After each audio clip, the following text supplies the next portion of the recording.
यूँ तो यहाँ पर आपने बहुत सारे आयोजन कर दिए, फिल्मी हस्तियों से लेकर जम्मू कश्मीर के युवा सब यहाँ पर आते हैं, पीछे डल का नज़ारा लेते हुए पूरी दुनिया जम्मू कश्मीर के अमन को देखती है। लेकिन जब 2024 में लोकसभा चुनाव हुए और बड़ी संख्या में लोग निकलकर यहाँ पर वोटिंग किए, उन इलाकों में जहाँ पर बहिष्कार किया जाता था चुनावों का, वहाँ पर लोग वोट देने के लिए आए थे। ये सबसे बड़ा संकेत रहा। मुझे लगता है कि अगर चुनाव के इतिहास को आप देखेंगे जम्मू कश्मीर के, तो एक समय था जब 1957 में पहली बार चुनाव हुआ, तो यहाँ लद्दाख जम्मू कश्मीर मिलाकर के असेंबली सीटों की संख्या 75 थी। पता नहीं आपने कभी वो किताब पढ़ी है कि नहीं। 30 ऐसे एमएलए चुने गए जो अनअपोज थे। अनेक राजनीतिक दलों ने यहाँ के उस चुनाव का बहिष्कार कर दिया था। यहाँ एक बड़ी मशहूर कहावत थी कि दो तरह के एमएलए हैं, एक जनता के चुने हुए और एक कलेक्टर साहब के चुने हुए। तो वहाँ से यहाँ की यात्रा शुरू हुई। 2024 का लोकसभा चुनाव मैं मानता हूँ कि कई मायनों में बहुत महत्वपूर्ण है। जम्मू कश्मीर की आवाम ने पिछले 5 वर्षों के परिवर्तन के कारण लोकतंत्र के मूल्यों में आस्था व्यक्त की, और अगर वोटिंग परसेंटेज को देखें तो लगभग 32-33 सालों बाद 58% से ज़्यादा मतदान हुआ ओवरऑल, और वैली में भी 50.6% मतदान हुआ। ये स्वाभाविक रूप से इस बात को दर्शाता है कि जम्मू कश्मीर की आवाम और ख़ास तौर से वैली के लोगों ने भी भारत के लोकतंत्र में अपनी आस्था व्यक्त की, और जो एक नैरेटिव चलाने की कोशिश होती थी, पड़ोसी के षड्यंत्र से बाहर निकल करके उनको भी ये बात समझ में आ गई कि हमारा भविष्य भारत के साथ है। और यही कारण भी है मनोज जी कि जब हम जम्मू कश्मीर के लोगों से मिलते हैं तो वो कहते हैं कि पीओके को निमंत्रण है कि वो आके लोग यहाँ पर मिल जाएं, क्योंकि उनके यहाँ वो सुविधाएं ही नहीं हैं जो यहाँ पर मिल रहा है। लेकिन आपने चुने हुए विधायकों और हैंड पिक किए हुए विधायकों की बात की। यहाँ पर आप ऐसे भी लोगों की आवाज़ें सुन रहे होंगे जो कह रहे हैं कि ये जो चुनाव हो रहा है ये तो फ्यूटाइल एक्सरसाइज है, इसका कोई फ़ायदा नहीं है, क्योंकि जो पावर है वो तो एलजी के हाथों में रहेगी। वो केवल और केवल पहले से तय कर दिया गया है, वो सारे बदलाव कर दिए गए हैं कि सरकार तो एलजी की ही चलेगी यहाँ पर। ये जो स्टेट रीऑर्गेनाइजेशन एक्ट देश की संसद ने पारित किया, अगर उसको आप एक बार गौर से देखेंगी तो उसमें कोई बदलाव नहीं किया गया है। ये जो माहौल बनाया जा रहा है कि पावर बढ़ा दी गई, स्टेट रीऑर्गेनाइजेशन एक्ट में ये पावर पहले से थी। उनको नोटिफाई किया है एमएचए ने। अगर कोई बदलाव करना होता, पावर बढ़ानी होती, तो संसद से उसकी स्वीकृति लेनी होती। और एक बात लोगों को ये ध्यान में रखनी चाहिए, खास तौर से जो लोग संवैधानिक पदों पर रहे हैं या हैं, कि एब्रोगेशन ऑफ 370 और 35A देश की सर्वोच्च न्यायालय में चैलेंज हुआ था। सर्वोच्च न्यायालय ने सर्वसम्मति से एक फैसला दे दिया, और उस फैसले में जो देश की संसद ने स्टेट रीऑर्गेनाइजेशन एक्ट बनाया था उस पर मुहर लगा दी थी। तो मुझे लगता है कि अब ये उस पर सवाल उठाना उचित नहीं है। दूसरी बात कि जहाँ भी संघ राज्य क्षेत्र हैं या यूनियन टेरिटरीज हैं, मैं समझता हूँ कि वहाँ इस तरह की शक्तियाँ उपराज्यपाल के पास हैं। और मुझे एक बात नहीं समझ में आती है कि विधानसभा के चुनाव या कहीं भी चुनाव क्यों होते हैं।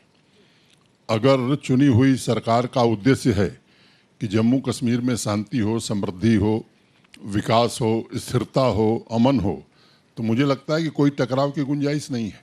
और मैं आपके मंच से जम्मू कश्मीर की आवाम को, देश के लोगों को कहना चाहता हूं कि अगर इस उद्देश्य से जो भी सरकार आएगी उसको पूरा समर्थन हमारा होगा।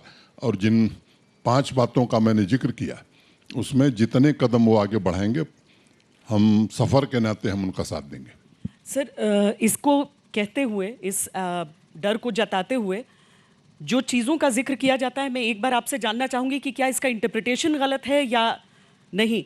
जो होम मिनिस्ट्री ने जो ट्रांजैक्शन ऑफ बिजनेस रूल्स में बदलाव किए, उसमें लेफ्टिनेंट गवर्नर के एडमिनिस्ट्रेटिव पावर्स को एक्सपैंड करते हुए एक एग्जीक्यूटिव नोटिफिकेशन के जरिए एलजी के पास अब फाइनल अथॉरिटी है all India services senior bureaucracy union territory में कौन रहेगा की institutions like anti corruption bureau directorate of public prosecutions prisons and forensic science laboratory decision making power over appointment of the advocate general and other law officers.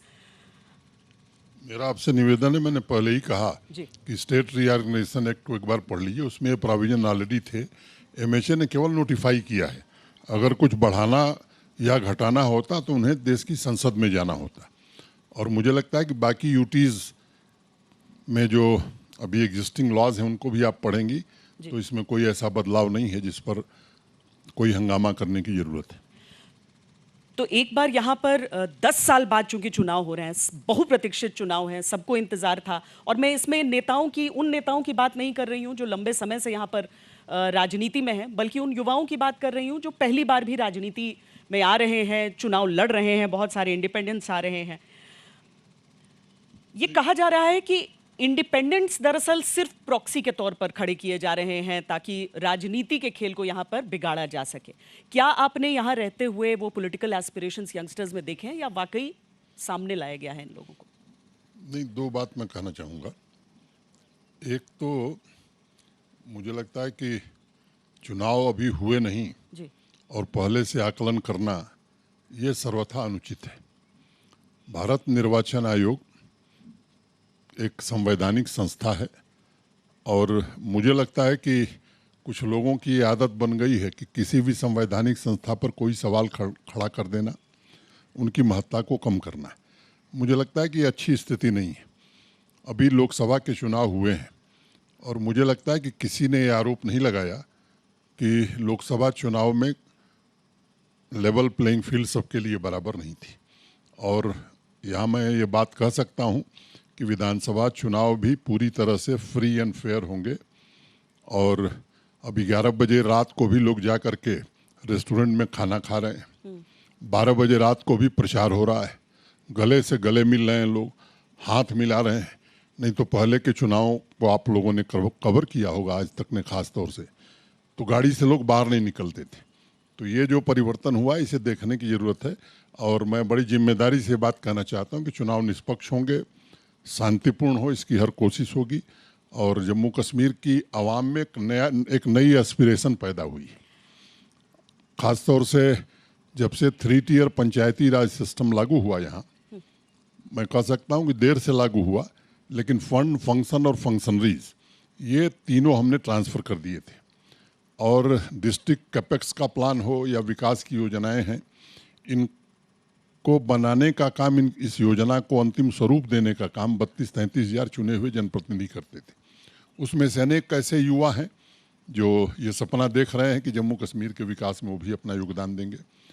अब independent proxy लड़ रहा है या क्या लड़ रहा है, मैं समझता हूँ कि एक मॉडल कोड ऑफ कंडक्ट की मर्यादा है, उस मर्यादा का और चुनाव आयोग के नियमों से मैं बधा हुआ, इसलिए उस राजनीतिक बिंदुओं पर मैं कमेंट नहीं करना चाहता हूँ।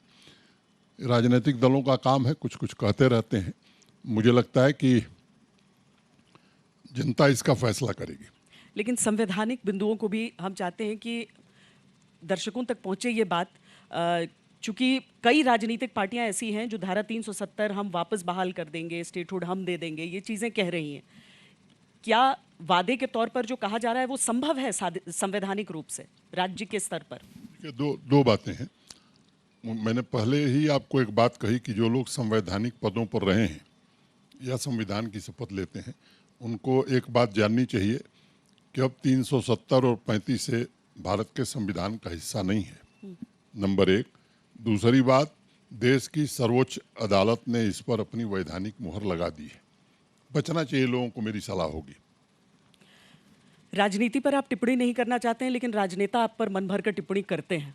इसीलिए मैं, राहुल गांधी का आपने सुना होगा, उन्होंने अपनी जम्मू क्षेत्र में एक रैली कर रहे थे, उसमें उन्होंने कहा कि कश्मीर के लोगों ने क्षेत्र को राजाओं से मुक्त किया है, एलजी भी राजा हैं यहाँ के, जिन्हें यहाँ की जनता हटाना चाहती है। ये उनकी राय होगी। मुझे लगता है कि मैं ऐसे लोगों को सलाह दूंगा कि एक सीक्रेट बैलेट कराने जम्मू को छोड़ दें, कश्मीर में, और जनता की राय ले लें, मुझे लगता है कि उनका दिमाग खुल जाएगा, दिमाग के बंद दरवाजे खुल जाएंगे, ऐसे लोग जो प्रतिक्रिया दे रहे हैं।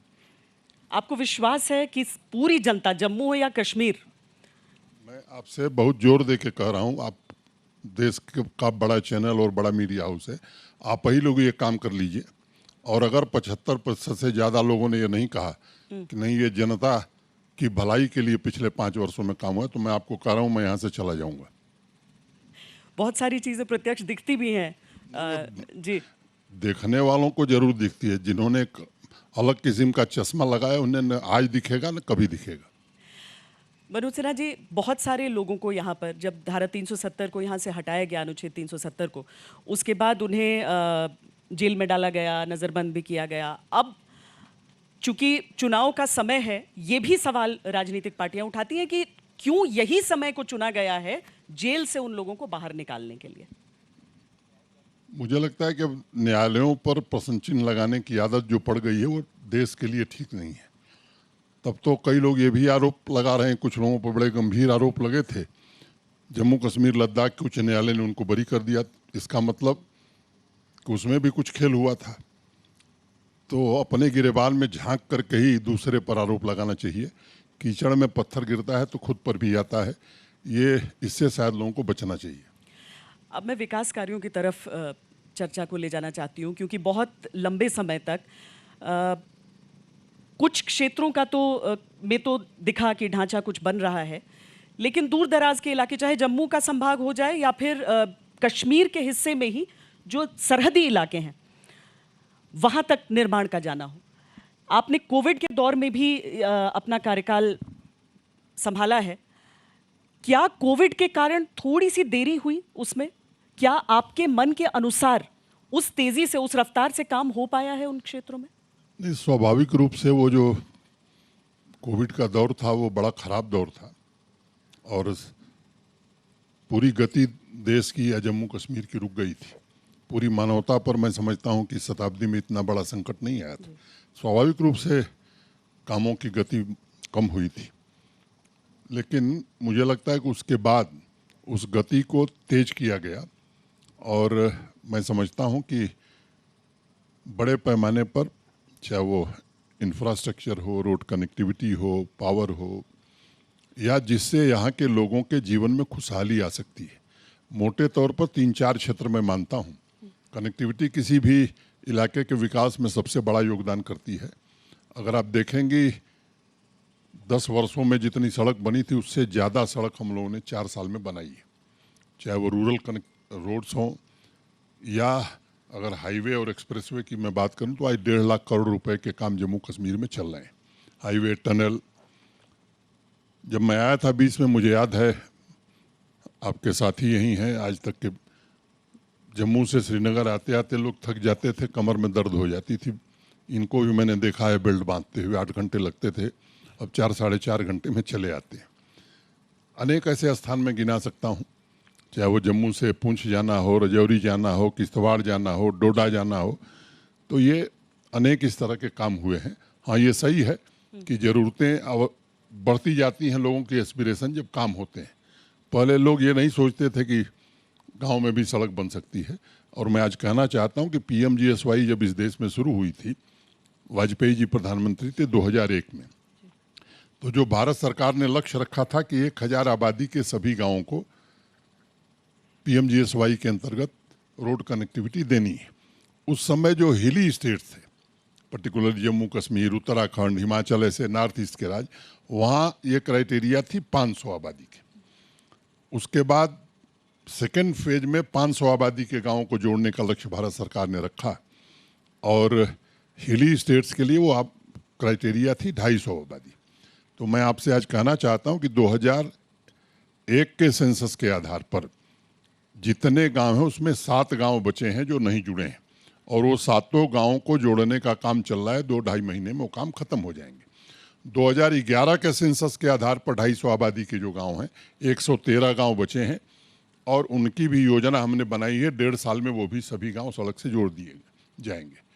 अब जरूर ये कठिनाई है कि गांव सड़क से जुड़ गया तो दूसरी दिशा से नहीं जुड़ा है। लोग कह रहे हैं साहब इधर से तो हमको आराम है, एक शॉर्टकट रास्ता है, उधर से भी बनवा दीजिए।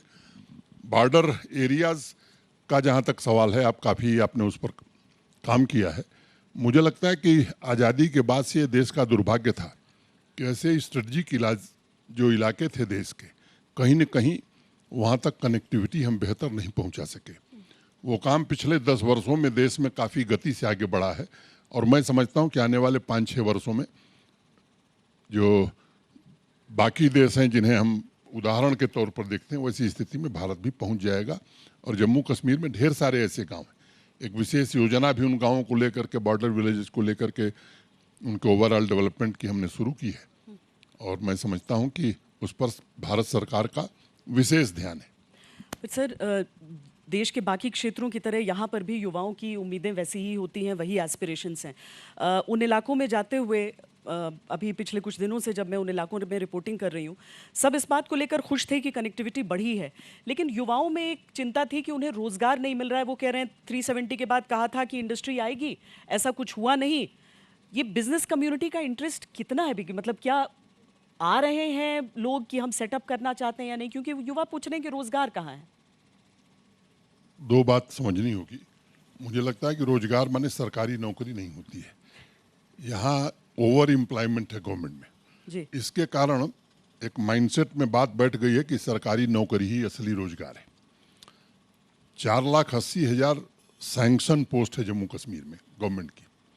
आबादी 1,35,40,000 है। जिस राज्य से आप आती हैं, जिसका नाम बिहार है, लगभग आबादी 13 करोड़ है और वहाँ गवर्नमेंट की जो सैंक्शन पोस्ट है वो 5,17,000 है। तो आप, मुझे लगता है कि इसलिए मैंने बताया कि सब लोग समझ सकें कि हाँ गवर्नमेंट सेक्टर में एम्प्लॉयमेंट कितना है। उसके अलावा भी डेली वेजेस लगाए गए हैं। लोगों को 3,000, 4,000, 2,000 पर नौकरियां दी गई और कहा गया कि 7 साल बाद आपको कंफर्म कर दिया जाएगा, जिनको अब हम मिनिमम वेजेज दे रहे हैं। सरकारी नौकरियों में भी ट्रांसपेरेंट ढंग से पिछले 4 वर्षों में 42,000 सरकारी पद भरे गए और मुझे इस बात की खुशी है कि एक भी नियुक्ति पर कभी प्रश्न चिन्ह नहीं उठा। ठेला चलाने वाले का बेटा आज केएस अफसर हुआ है। फुटपाथ पर काम करने वाली एक महिला की बच्ची आज केएस अफसर हुई है। तो ऐसे अनेक उदाहरण हैं। तो वो ज़माना चला गया है जब पर्चियों पर नौकरी मिला करती थी। उन लोगों के पेट में दर्द है और वो मैं चाहता हूं कि वो दर्द और आगे बढ़े, क्योंकि ये आवश्यक है। मैं जानता हूं कि सबको सरकारी नौकरी नहीं दी जा सकती है, लेकिन सेल्फ एम्प्लॉयमेंट पर भी विशेष फोकस रहा है। बैक टू विलेज नाम से एक हम लोग कार्यक्रम करते हैं पिछले 4 सालों से। एक नोडल ऑफिसर होता है पंचायत का, वो पंचायत में जाता है, चुने हुए जो प्रतिनिधि हैं। बाकी जो पंचायत के काम हैं वो तो होते ही हैं, उसमें 2 काम और हम लेते हैं। एक पहले शुरू किया था जब, तो उस पंचायत से 10 यूथ को आइडेंटिफाई करना जो सेल्फ एम्प्लॉयमेंट जिसे दिया जा सकता है, जो खुद का अपना काम कर सकता है। दूसरी बार हमने उस टारगेट को बढ़ा के 15 कर दिया था। और स्किल, कैसे उनके स्किल को स्केल अप किया जाए। और मुझे बताते हुए खुशी है कि पिछले साल 26 जनवरी के ठीक एक दिन पहले 90,000 नौजवानों को 973 करोड़ रुपए एक दिन हमने दिए थे स्वरोजगार के लिए। सबको मालूम है कि मुद्रा योजना, जो प्रधानमंत्री मुद्रा योजना है, 10 लाख रुपए का ऋण बिना किसी कोलेटरल सिक्योरिटी के मिलता था। अब भारत सरकार ने उसे बढ़ाकर 20 लाख कर दिया है। तो वो सुविधापूर्वक बिना कोलेटरल सिक्योरिटी के लोगों को मिला। और ये संख्या मैं आपको बताना चाहता हूँ। और भी डिफरेंट स्कीम्स हैं, जैसे PMEGP है, prime minister's employment generation programme. अब मुझे बताते हुए खुशी है कि देश में सबसे कम आबादी जम्मू कश्मीर की है, 1%। और PMEGP की आप रैंकिंग देखेंगे तो we are number 1 in the country. Uttar Pradesh is behind us, Madhya Pradesh is number 3। तो अनेक ऐसी, एक हमने नया डिपार्टमेंट ही बना दिया, मिशन यूथ। उसमें अनेक तरह की तेजस्विनी, मुमकिन, अनेक 17 स्कीम हमने चलाई है बच्चियों के लिए, बच्चों के लिए। तो मोटे तौर पर 7.5 लाख युवाओं को सेल्फ एम्प्लॉयमेंट देने में हमें सफलता मिली है। वैसे ही सेल्फ हेल्प ग्रुप की हमारी महिलाएं, आज 8 लाख महिलाएं सेल्फ हेल्प ग्रुप से जुड़ी हैं। और उनके बिजनेस को स्केल अप करने के लिए भी अनेक प्रयास हुए हैं और वो अच्छा काम कर रही हैं। और उसका परिणाम ये हुआ है कि अगर आप एक्सपोर्ट का ट्रेंड देखेंगी आप जम्मू कश्मीर का, पर्टिकुलरली हैंडलूम हैंडीक्राफ्ट, तो पिछले 2 सालों में वो डबल हो गया है और वो फिर से अपवर्ड ट्रेंड शुरू हो गया है जो कि डाउनवर्ड ट्रेंड था। तो मैं समझता हूँ कि हाँ ये ठीक है कि लोगों की अपेक्षा है। मुझे एक बच्ची अभी 5 दिन पहले मिलने आई थी कुपवाड़ा से। उसने मुझे कहा कि साहब मैंने ग्रेजुएशन कर लिया है और मेरे गांव में सड़क बनती है तो एक पार्टी का नेता वो कहता मैंने बनवाया। मेरे गांव में प्रधानमंत्री आवास योजना से घर बनता है तो वो नेता कहता है और मेरे गांव के लोग ये मानते हैं कि वही करा रहा है। तो मैंने वहाँ के डीसी को फ़ोन किया, हमने कहा कि भाई तुम लोग कभी वहाँ गए नहीं? कहा कि गए हैं। तो हमने कहा कि वो तो ऐसे, तो हमने कहा बोर्ड पर लिखा है कि नहीं लिखा है? तो उसने कहा साहब लिखा है, कहीं मिट गया। तो हमने कहा जाके फिर से लगवा दो। तो उस बच्ची ने कहा कि साहब मेरे गांव में किसी को सरकारी नौकरी नहीं है। तो हमने कहा ये सेल्फ एम्प्लॉयमेंट में कुछ लोगों को मिला? तो उसने कहा मुझे मालूम नहीं। हमने कहा जरा पता करके बेटा बताओ। कल आई थी मेरे पास वो। तो उसने कहा साहब 14 लोग मेरे गांव के भी, किसी ने 6 लाख, किसी ने 5 लाख लेकर के काम किया है। तो ये कोशिश है और ये कोशिश निरंतर जारी रहेगी। मुझे लगता है कि स्वाभाविक रूप से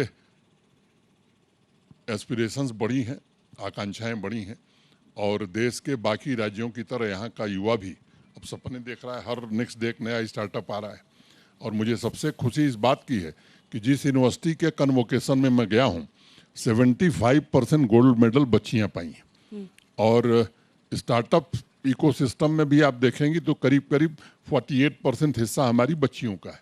तो ये अच्छा ट्रेंड है। एक चूँकि डल के किनारे आप हैं तो मैं यहाँ बैठे सभी लोगों से कहना चाहता हूँ कि दिन डॉक्टर करण सिंह जी का सम्मान समारोह था। मुझे भी निमंत्रण था, मैं गया था उसमें। मैं उनका भाषण हो रहा था। करण सिंह जी ने कहा कि साहब मनोज जी और क्या हुआ मैं नहीं जानता, लेकिन पिछले 30 साल में हमने इतनी साफ डल नहीं देखी थी। ये जिक्र करना इसलिए जरूरी है कि आप सब लोग हैं, आप तो लगातार आप लोग आते रहे। और मैं एक बात कहना चाहता हूँ कि इसमें कोई टेक्निकल इंटरवेंशन हमने नहीं किया है। अच्छा। केवल एक काम किया कि यहाँ जो किनारे के लोग रहते हैं, पहले वो ठेका होता था, ठेकेदार 300 रुपये देते थे। उसको मैंने यहाँ के लोगों से ही बात की, उनको 513 रुपया प्रतिदिन काम करने का देते हैं। रजिस्टर में हाजिरी होती है, 513 उनके अकाउंट में चला जाता है। अब टेक्निकल इंटरवेंशन भी किया जाएगा। कह रहे बिजनेस कम्युनिटी का इंटरेस्ट बढ़ा रहा है इन्वेस्ट करने में, लेकिन मैं जी, उसी से पा रहा था। लेकिन सरकार जो के नहीं, पास नहीं, एक 11,000 कनाल जमीन का था। एक मिनट मैं जी। आ गया। देखिए ये सच है कि 2021 में जो पॉलिसी बनाई न्यू इंडस्ट्रियल स्कीम जी। भारत सरकार के सहयोग से, उसमें जो इंसेंटिव इंडस्ट्री को है वो मैं यहाँ जोर दे के इस बात को कह रहा हूँ कि देश के किसी राज्य में ऐसा इंसेंटिव नहीं है। किसी राज्य में। नंबर 2, देश में सबसे सस्ती बिजली जम्मू कश्मीर में मिलती है। पर बिजली कहाँ मिलती है सर? बिजली कम है ना? जी। मैं अभी आऊंगा उस सवाल पर। अभी आप इंडस्ट्री पर मैं बात कर रहा हूँ। तो सबसे सस्ती बिजली जम्मू कश्मीर में मिलती है। तीसरी बात कि एक बाहर हवा खड़ा किया जाता है कि जम्मू कश्मीर में जाए या ना जाए, तो नेशनल क्राइम रिकॉर्ड माने वो जो संसद में क्राइम ब्यूरो है उसके अपराध के आंकड़े देखेंगे तो उसमें भी जम्मू कश्मीर बहुत बेहतर है। अब इन्वेस्टमेंट की बात, हमारे पास मोटे तौर पर 1.25 लाख करोड़ के ज़्यादा के प्रपोजल है। ये सच है कि लैंड बैंक हमारे पास जो बताया गया था उसमें आधा लैंड बैंक ऐसा था जिसमें इंडस्ट्री नहीं लग सकती थी। मोटे तौर पर 8800 करोड़ का इन्वेस्टमेंट जमीन पर उतर गया है जहां प्रोडक्शन शुरू हो गया है। 18,400 करोड़ का काम चल रहा है। कश्मीर में भी JSW का नाम आपने सुना है, उनकी फैक्ट्री आने वाले 4 महीने में पूरी हो जाएगी। यहाँ कोल्ड स्टोरेज और CA चेन की बड़ी ज़रूरत है। पिछले 4 सालों में जो क्षमता थी वो डबल हो गई और बाकी लोगों को ज़मीन मिले इसके लिए यहाँ लैंड लॉज बड़े रिग्रेसिव थे, उनको हमने बदला है। और आज की तारीख में मैं कोशिश कर रहा हूँ कि जितने प्रपोजल आए हैं वो रियलिटी में बदल जाएं। मैं हकीकतन बता सकता हूँ कि जो हमारे पास प्रपोजल हैं उसमें 65% को देने के लिए ज़मीन हमारे पास है, बाकी भी हो जाए इसकी कोशिश हो रही है। तो मैं आश्वस्त करना चाहता हूँ कि जो अनुमान था मिनिमम 1.25 लाख करोड़ का इन्वेस्टमेंट आएगा और मोटे तौर पर 5 लाख से ज़्यादा युवाओं को इसके कारण रोजगार भी मिलेगा। और सर बिजली आपूर्ति भी बिजली आपूर्ति को लेकर जो आंकड़े हैं वो बहुत उत्साहित नहीं कर रहे हैं अभी, और ग्राउंड पर भी अगर हम देखें तो बिजली कटौती काफ़ी इलाकों की बहुत बड़ी समस्या है। कुल 70 साल में 3450 मेगावाट बिजली जम्मू जी। कश्मीर बना पा रहा है। हाँ। उसमें एक दो स्टेट सेक्टर के हैं, बाकी भारत सरकार के हैं और थोड़ा सोलर पावर है। आवश्यकता हमारी समर्स में करीब 6000 मेगावाट से ज़्यादा की होती है, विंटर्स में 7000 मेगावाट से ज़्यादा। स्वाभाविक रूप से बिजली हमको बाहर से खरीदनी होती है। पिछले साल 9300 करोड़ रुपए की बिजली हमने खरीदी। अब कुछ लोग तो आके कह रहे हैं कि यहाँ की बिजली बाहर जा रही है और जिम्मेदार लोग कह रहे हैं, मैं उनसे क्षमा चाहता हूँ कि इस तरह के बयान नहीं देने चाहिए, उनको सलाह होगी मेरी। हाँ, ये बिजली की जो ज़रूरत है वो पूरी हो, इसके लिए कोशिश हुई है। 3200 मेगावाट के प्रोजेक्ट चल रहे हैं, 4 हाइड्रो पावर, जो 26 में पूरे हो जाएंगे। उससे भी काम नहीं चलेगा। यहाँ पोटेंशियल हाइड्रो पावर का बहुत है, 18,000 मेगावाट का, और भी 3 प्रोजेक्ट हैं जो मैं समझता हूँ कि अगले साल तक स्वीकृत हो जाएंगी। सोलर पावर 500 मेगावाट का एक प्लांट लद्दाख में लग रहा है, जो हमारी ट्रांसमिशन लाइन है उसके थ्रू, उससे जम्मू कश्मीर को बड़ा फायदा होगा। हाइड्रो पावर की दिक्कत क्या है कि मोस्टली हमारे पावर प्लांट जो है रन अप द रिवर में, जब पानी नहीं रहता तो हमारी जनरेशन बड़ी घट जाती है। हमारे पास डैम वाले प्रोजेक्ट्स बहुत कम है।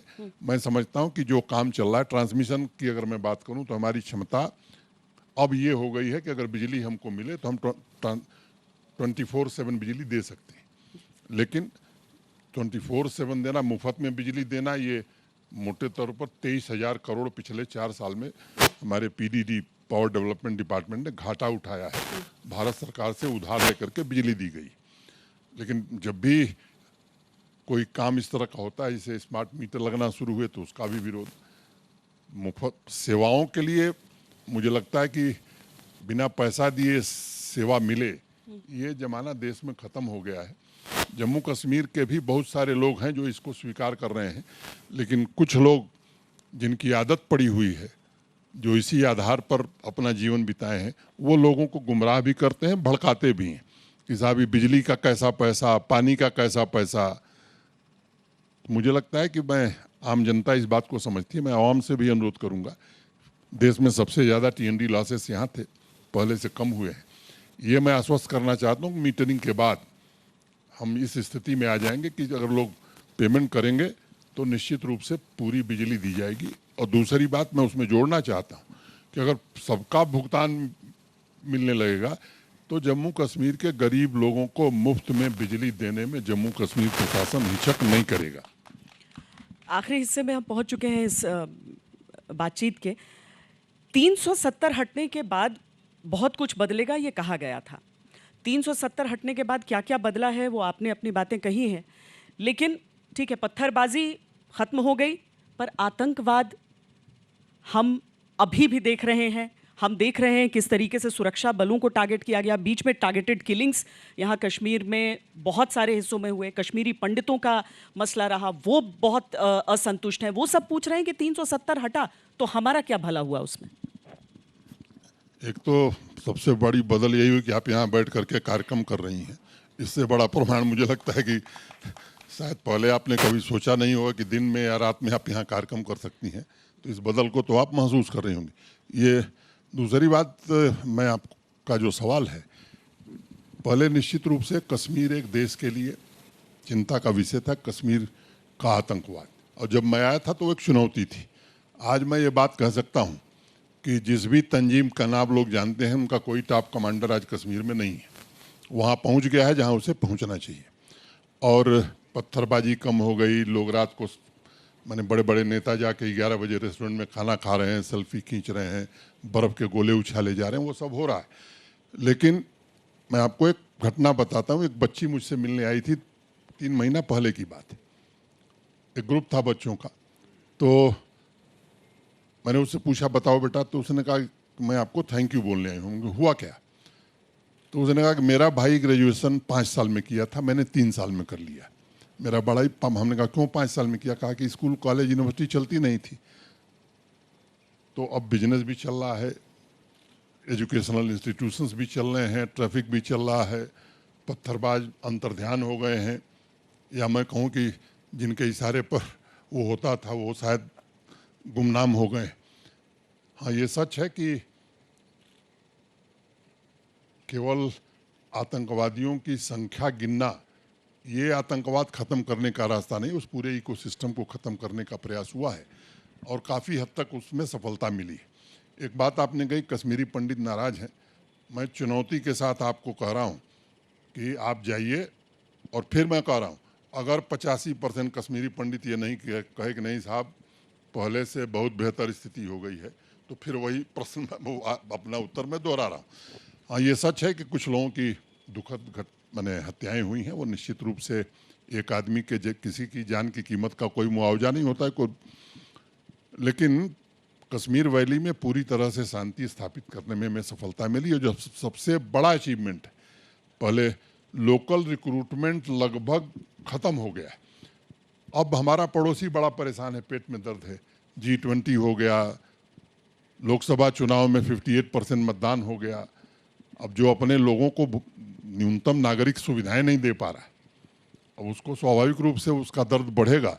उसने काफ़ी फॉरेन टेररिस्ट का इन्फिल्ट्रेशन जम्मू रीजन में और कश्मीर रीजन में कराया है, और जम्मू रीजन में आतंकवाद ख़त्म था, लेकिन 1.5 साल से वो कोशिश कर रहा है। कई हमारे ध्यान में है, पहले की तुलना में वहाँ से फोर्सेस विड्रा की गई थी, अपर रीचेज पर फोर्सेस हुआ करती थी। अब फोर्सेस ने भी अपनी पोजीशनिंग ले ली है। कल ही 2 लोग बसंतगढ़ में, कल आपके पास जानकारी होगी ही। मैं आपको आश्वस्त करना चाहता हूँ, जम्मू कश्मीर के लोगों को आश्वस्त करना चाहता हूँ, और भारत के लोगों को भी, कि ये जो लोग हैं वहीं पहुंच जाएंगे और जम्मू कश्मीर से आतंकवाद पूरी तरह नस्तनाबूद हो जाए, क्योंकि शांति खरीदने में भारत सरकार विश्वास करती है, शांति स्थापित करने में विश्वास किया जाता है। वो काम हम जरूर करने की कोशिश करेंगे। राहुल कंवल एक सवाल पूछना चाहते हैं, लेकिन उससे पहले मैं ये आपसे जानना चाहती हूँ, क्या अखंड कश्मीर संभव है? अब सब काम मेरा नहीं है, ये इस पर आप लोग विचार करिए। गवर्नर साहब, आपने 3 मरतबा आज तक और इंडिया टुडे ग्रुप को दिए अलग अलग साक्षात्कार में ये कहा कि हुर्रियत के नेता मिरवेज़ उमर फारूक के लोगों से मिलने पर या मीडिया से बात करने पे कोई अंकुश आपकी तरफ से, आपकी सरकार की तरफ से नहीं लगाया गया है। मेरा सवाल आपसे ये है कि आज दोपहर में हमने मिरवेज़ फारूक को आज तक की इस पंचायत में बुलाया है, क्या वो यहाँ पे आ पाएंगे, अपनी बात जनता वोटर्स के सामने रख पाएंगे, या तंत्र की तरफ से उनको घर से निकलने नहीं दिया जाएगा? क्या उनके यहाँ पे आके अपनी बात रखने की आज़ादी उनको मिलेगी या नहीं? मैं जो बात पहले कहा था आज भी उसी को दोहरा रहा हूँ कि मीर वाइज साहब पर कोई रोक नहीं है। उनको खतरा हो, इस वजह से अगर सुरक्षा एजेंसियां उनको सलाह दे रही हैं कि साहब आपका जाना उचित नहीं है, तो अलग बात है। और जो सवाल आप यहाँ आ पाएंगे कि नहीं आ पाएंगे उनको तय करना है, और उनके सिक्योरिटी में लगे हुए लोगों को तय करना है। तो आपकी तरफ से कोई रोक नहीं है? वो मेरी आना तरफ से चाहते हैं, उनको नहीं रोका जाएगा? मेरी तरफ से कोई रोक नहीं, और उन पर नहीं, माने किसी राजनीतिक और धार्मिक आदमी पर कोई प्रतिबंध नहीं है। हाँ, उन लोगों पर प्रतिबंध है जो भारत की एकता अखंडता के लिए खतरा हैं, और वो प्रतिबंध बना रहेगा। बहुत खूब।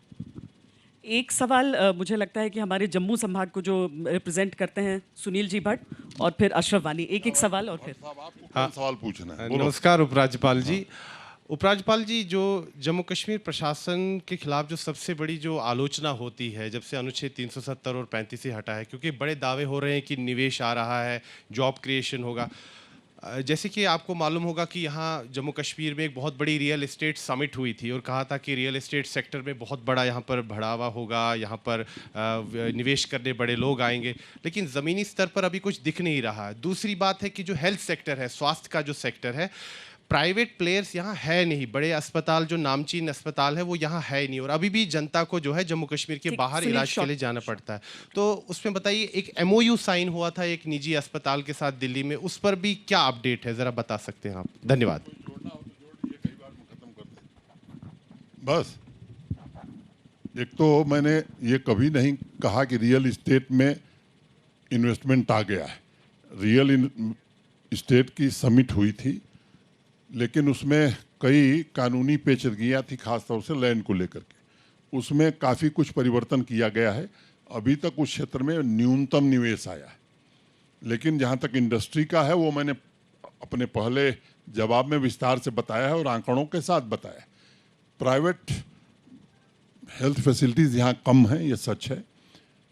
आप जा कर के यहीं बगल में है जहाँ हाई कोर्ट बन रहा है जम्मू कश्मीर का, श्रीनगर में, उसके बगल में एक एरिया है, वहाँ जाके देखिए 3 नए मेडिकल कॉलेज भी बन रहे हैं, सुपर स्पेशलिटी हॉस्पिटल भी बन रहे हैं। जम्मू रीजन में उजाला साइनस का अस्पताल बन गया है। आप बात अपोलो की कर रहे हैं, अपोलो भी अब काम शुरू करेगा और मेदांता भी काम शुरू करेगा। ये देर हुई है, उनकी तरफ से कुछ क्वेरीज थी, पहले 40 साल की लीज हुई थी, उन्होंने कहा साहब 40 साल की लीज पर हम काम नहीं करेंगे, हमको मिनिमम 80 साल की चाहिए।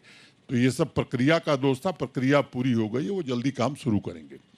दूसरी बात हेल्थ का आपने कहा, तो मैं एक बात जरूर कहना चाहता हूँ कि जो पैरामीटर्स हैं हेल्थ के, वो मुझे ये कहना आवश्यक प्रतीत होता है कि नेशनल एवरेज से हर पैरामीटर में जम्मू कश्मीर आगे है। 7 नए मेडिकल कॉलेज, 2 एम्स, ढेर सारे वेलनेस सेंटर, ये पिछले 5 वर्षों में माननीय प्रधानमंत्री जी के कारण जम्मू कश्मीर में बना है। और 5 लाख रुपया आपको भी मिलता है इलाज के लिए, जम्मू कश्मीर में ही संभव है। नमस्कार एलजी साहब, दरअसल पिछले कई दिनों से जो हम इलेक्शन कवर कर रहे हैं, रैलीज अलग अलग पॉलिटिकल पार्टीज़ की, जिनका अलग अलग व्यू है, लेकिन जो ज़मीन से ज़्यादा बातें आ रही हैं, जो मुद्दा बन रहा है, वो एक बार फिर यही बन रहा है कि जम्मू कश्मीर में महिलाओं को लेकर नंबर 1 पर बेरोज़गारी के मामले में है और पुरुषों या युवाओं को लेकर नंबर 2 पर। आपने अभी विस्तार से रोज़गार को लेकर कहा कि मौके दिए जा रहे हैं, लोन दिया जा रहा है, लेकिन उसके लिए जब अनुच्छेद 370 हटा था, सबसे बड़ी अपॉर्चुनिटी ये मानी गई थी कि फॉरेन इन्वेस्टमेंट यहाँ होगा, यहाँ विदेशों के और देश की बड़ी बड़ी कंपनियाँ जो हैं इंडस्ट्री लगाएंगे, सॉफ्टवेयर में, बाकी चीज़ों में जिनमें पोटेंशियल है। तो हमारे देश के ही बड़े इंडस्ट्रियलिस्ट उद्योगपति जो हैं वो इसमें पहल नहीं कर रहे हैं। हम विदेशों से क्या ये रखेंगे, कोई उम्मीद रखेंगे? जो बड़े 2 या 5-6 बड़े इंडस्ट्रियलिस्ट ग्रुप्स देश के हैं, वो क्यों नहीं जम्मू कश्मीर में इन्वेस्ट कर रहे हैं ताकि वो दूसरों के लिए ये बने? कई सवाल आपने कई साथ पूछ लिया, तो मैं एक तो रोजगार को लेकर के आपने कहा, तो ये मैं नहीं समझता हूँ कि किसी ने ये कहा था कि सबको रोजगार मिल जाएगा। किसी स्टेज पर कोई कह नहीं सकता है। दुनिया के विकसित देश भी आज ये बात नहीं कर सकते। जो मैंने आंकड़े बताए हैं, बड़ी जिम्मेदारी से अधिकृत आंकड़े बताए, और मुझे लगता है कि आप जरा अगल बगल तुलना कर लीजिए, जो पड़ोस के राज्य हैं उनसे काफ़ी बेहतर परफॉर्मेंस जम्मू कश्मीर का। ये सच है कि इसके बावजूद भी बेरोजगारी है, लोग चाहते हैं।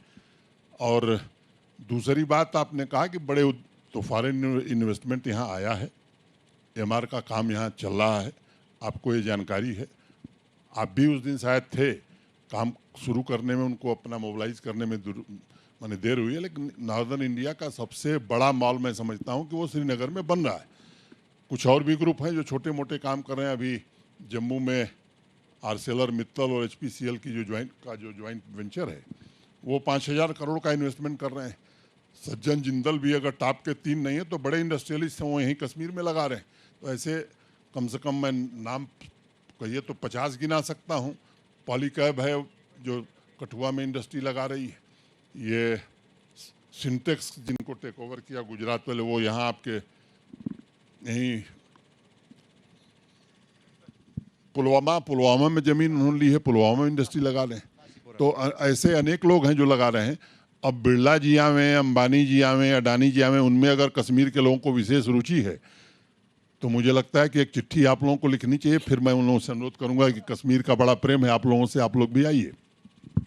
आखिरी सवाल मनोज जी, ये कि अब एक लाइन, और कुछ लोगों को आपत्ति भी नहीं होनी चाहिए, क्योंकि यहाँ तो गरीब आदमी को जब हमने घर दिया तब भी कहा गया कि साहब ये बाहर के लोगों को बसाया जा रहा है, बाहर के लोगों को ज़मीन दी जा रही है।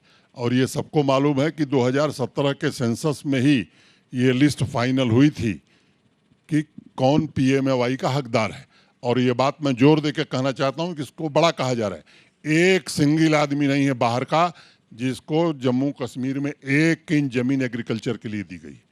एग्रीकल्चरल लैंड पूरी तरह से सुरक्षित है, जिस तरह से हिमाचल और उत्तराखंड में, वही कानून जम्मू कश्मीर का। और दूसरा, एक भी जम्मू कश्मीर के बाहर के व्यक्ति को क्लास 3 और क्लास 4 की नियुक्ति नहीं दी गई। तो ये झूठ बोल करके लोगों को भड़काने का काम बंद करना चाहिए। विधानसभा चुनाव 10 साल बाद और संशोधन चुनाव 10 साल बाद संशोधन में कर दूं, ये मैं देख रहा हूँ कि बड़ा शोर है 10 साल बाद। अरे भाई चुनाव तो 2019 में होना था, तो 2019 में क्यों नहीं हुआ? इसलिए नहीं हुआ कि स्टेट रीऑर्गेनाइजेशन एक्ट आ गया, 370 हट गया, 35A हट गया, 7 असेंबली की सीटें बढ़ गईं। 7 असेंबली की सीटों की बाउंड्री कौन डिसाइड करता है? जम्मू कश्मीर का चीफ सेक्रेटरी। स्वाभाविक रूप से उसकी एक ले डाउन प्रक्रिया है भारत में, जिसके लिए डिलिमिटेशन कमीशन बनता है। नहीं, पंचायत चुनाव भी। जस्टिस रंजना देसाई जी। की अध्यक्षता में एक डिलिमिटेशन कमीशन बना, 3 बार यहाँ आया, डिफरेंट स्टेक होल्डर से कंसल्टेशन किया और वो 2022 में खत्म हुआ। तो इसलिए मुझे बोलना पड़ा कि ये हर जगह ये चला 10 साल बाद। अरे कहाँ 2019 में होना था, 370 35 से हट गया नहीं, और 7 सीटें असेंबली की बढ़ गई। तो अलग अलग स्तर के चुनाव में भागीदारी रही है, ये मैं मान रही हूँ। लेकिन देखिए, कुल मिलाकर मोटे तौर पर देखते हैं, देखिए हम लोग कवरेज के पॉइंट ऑफ व्यू से देखें तो ठीक है, अभी लोकसभा हमने कवर किया था यहाँ पर, लेकिन अब विधानसभा चुनाव आपके सामने एक सरकार अब रहेगी नए रूप में जो जम्मू कश्मीर है। अव्वल, आपको लगता है स्टेटहुड जल्द नियर फ्यूचर में संभव है? और दूसरा, मनोज सिन्हा अब अपने रोल को किस तरीके से देखते हैं? देखिए, एक बात मैं दोहराना चाहूँगा कि जब 5 अगस्त 2019 को भारत के गृह मंत्री जी ने देश की संसद में बिल प्रस्तुत किया, तो जो भाषण दिया, मैं निवेदन करूंगा कि उस पर जरा गौर फरमाइए। उन्होंने कहा कि delimitation first, assembly election second, and then statehood at appropriate time. तो चीज़ें उसी सीक्वेंस में चल रही। भारत के प्रधानमंत्री जी ने भी जम्मू कश्मीर और देश के लोगों को संबोधित करते हुए यही सीक्वेंस बताया था, और मैं आज आपके चैनल के माध्यम से आश्वस्त करना चाहता हूं कि स्टेटहुड जरूर मिलेगा और निश्चित रूप से मिलेगा, उसमें किसी को संदेह नहीं होना चाहिए। हाँ, कुछ लोगों के लिए ये मुद्दा है तो वो मुद्दा बनाने की नाकाम कोशिश कर रहे हैं, उसमें मुझे कुछ नहीं कहना है। दूसरी बात, मेरा रोल, मैंने पहले ही कहा कि जब मैं आया था तो मैंने 2-4 बातें कही थी। पीस, प्रॉस्पेरिटी, डेवलपमेंट, ये हमारा मुद्दा था और उस मुद्दे पर चुनी हुई सरकार भी काम करेगी। मैं जो भी सरकार चुन करके आएगी, उन्हें अग्रिम शुभकामना देता हूँ। और अगर उनका एजेंडा यही है कि अलगाववाद खत्म हो, आतंकवाद खत्म हो, विकास हो, समृद्धि आवे, विकसित भारत में जम्मू कश्मीर का भी योगदान किसी स्टेट से कम न हो, तो मेरा 100% समर्थन ऐसी सरकार को रहेगा। बहुत बहुत धन्यवाद मनोज सिन्हा जी यहाँ पर आने के लिए। धन्यवाद श्वेता जी। हम इससे पहले कि इस सत्र को समाप्त करें, मनोज जी यहाँ से प्रस्थान करें, उससे पहले राष्ट्रगान के लिए मेरा अनुरोध है, सब लोग जहाँ जहाँ पर भी हैं अपनी जगहों पर खड़े हो जाएं।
एक छोटा उदाहरण यहाँ का बड़ा जीता जागता जम्मू कश्मीर बैंक है।